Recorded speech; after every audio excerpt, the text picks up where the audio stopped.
तर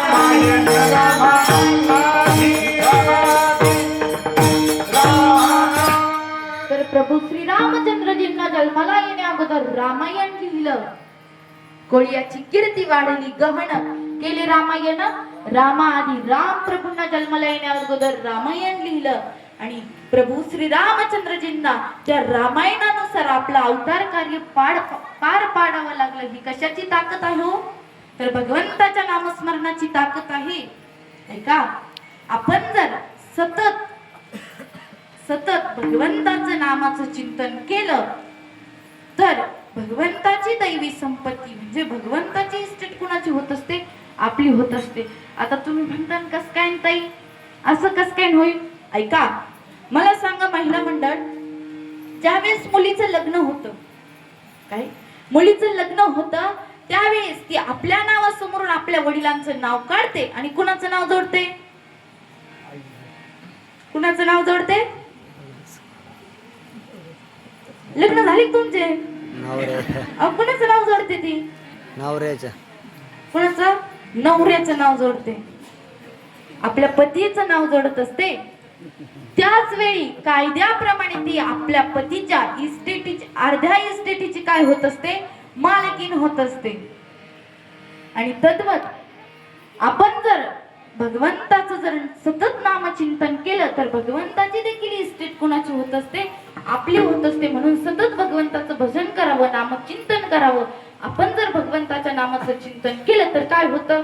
हेच महाराज अभंगाच्या प्रथम चरणात नाम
पापे जलमांतरीचे.